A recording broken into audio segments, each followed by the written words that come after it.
In the newsreels and in the newspapers, you see a lot about heroes. Flyers who have captured an island single-handed. Sailors who spent 36 days on a life raft. This man isn't from the Air Forces. He isn't a sailor. His name is Patrick MacDonald. His mother comes from Ireland, and he speaks with a good Irish brogue.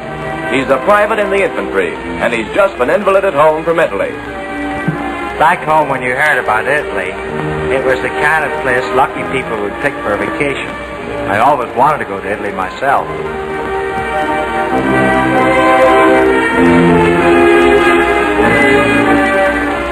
According to the movies, you drank wine and sat in the sun and listened to the native jug blowers.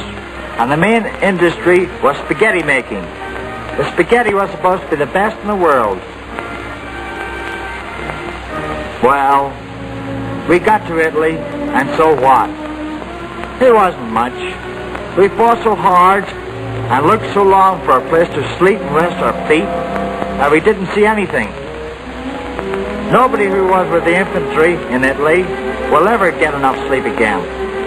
Back in Sicily, where we took the boats, it was hurry up and wait. Chop, chop, and wait. Hurry up to get on the boats, and then wait. They packed us onto the deck like sardines. And from our deck we could see ships to the edge of the horizon. On the day before we landed on the beach at Salerno, they told us the Italian government had signed an armistice. We landed during the night and dug in on the beach. Then the crowds took the lid off a pail. There was fighting on the beach, and there was fighting up ahead, and there was fighting in the harbor at our backs. For a while, it didn't matter whether you were in the infantry, the Air Forces, or the Navy. The fighting was hot all around. We could hear the big Navy guns and the anti-aircraft guns and the roaring of the dog fighters out at sea. The Krauts got the range of our boats more than a couple of times. But the Navy guns kept up a running fight with the Germans in the hills behind the shore and the Germans in the sky. The Nazis claimed to have sunk the Savannah. Well, their bombers got a direct hit on a Gontard.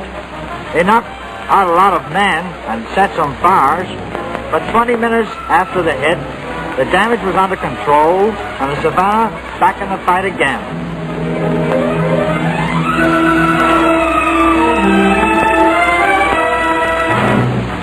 It was hot on the beach, and it was plenty hot a mile out to sea. But the Navy kept the water clear for landing barges, and it felt mighty good to see those reinforcements coming in. First you get your feet wet, then you get sand in your shoes, then you hit barbed wire. There's a lot of snafu in the infantry, and sometimes you're late, sometimes you're early, sometimes you're in the wrong place, and the artillery doesn't show up. All you know about the plan of a campaign is your mission, your child, and the shape of the man in front of you. Italy was supposed to be the kind of place where a man would take Betty Grable for a honeymoon. But with the way landmines were planted there, you wouldn't want to take a dog to Italy.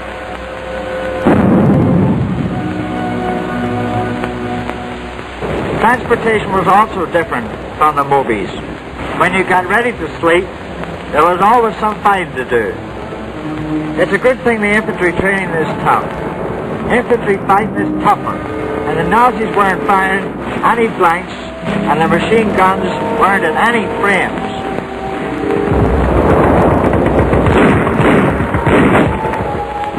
The 155 did great work.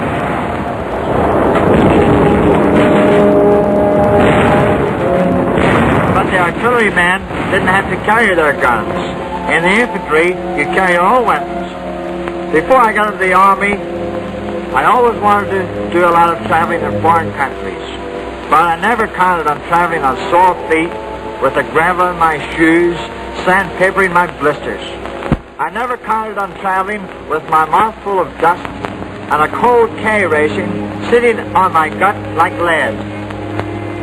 Now, a lot of guys like the infantry. Mark Clark's father was a doughboy, and General Clark was born in an infantry camp. He picked the infantry in spite of the trouble he had seen. He'd run ford a stream, then fly over one. And Italy was full of streams and rivers, and the Nazis pulled the bridge out of everyone. Everything that our air forces didn't hit, the Germans destroyed.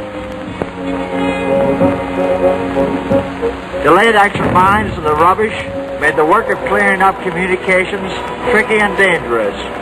The Germans wrecked the railroad stock they couldn't take with them and blasted out the road beds. But GI road gangs, old hands from the Pennsylvania and the B&O, repaired the beds, set new tracks, and kept the supplies moving. The air forces and the artillery can make a mess out of a place, but they can't kill the crouch snipers in the cellars. That's for us. You can break down a lot of walls with a flying fortress, but you can't clean the enemy out of a town. That's for us too. We captured a lot of Germans. Some of them husky kids. All of them pretty cocky unless they were dead. Italy used to be famous for ruins, but there were fresh ruins in the towns we passed through, made by the crouch idiots and our own 105s. One-time house wreckers from Brooklyn pulled down the half-destroyed buildings. Nobody much hung around to watch, like the crowd that always gathers around back home. There wasn't time. The deeper we cut into enemy territory, the tougher things became. The wounded began moving in another direction, back to the temporary field hospitals behind the lines for treatment and evacuation. Nobody griped much about the care they got at the field hospitals, and I hear the nurses were swell. From our foxholes, we saw the planes from Africa heading for Naples. And from the hills outside the city, we could hear the bombers nailing their targets. It was a good feeling to know those were our planes. But when their work was done, the Air Force boys turned back and took off for quarters in Africa. We kept on walking. Naples may have looked like something from a bomber, but fighting your way in through the streets, Americans and British, there was nothing but a pile of broken buildings and a smell of smoke. There have been a lot of changes in warfare in the last couple of 100 years, but most of it is still at close quarters. The infantry gets the dirty work that you don't hear much about. There wasn't much left of Naples when we got there, excepting the people. When you're dog-tired and when you haven't washed for a week, it makes you feel good to hear a crowd cheering. For a while, I thought we were real heroes. You do get some idea of what the war is about when you see half-starved civilians, kids without homes or fathers. There weren't many soldiers among the people of Naples, but their city had been a battlefield for months. Many of the old folks had been thrown in jail for talking against Mussolini. You know about total war when you see women bailing their drinking water out of sewers and broken men's. The Germans crossed up the water system before they left Naples. We set up water depots for the city, and the MPs did some good for once. The Germans had carried off the city's food stores. We gave the people flour and distributed the bread they baked. You know about war when you see people fighting for bread.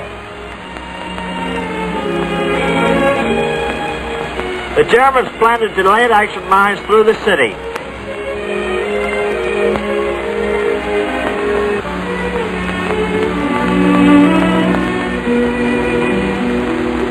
But that's something for the engineers to worry about.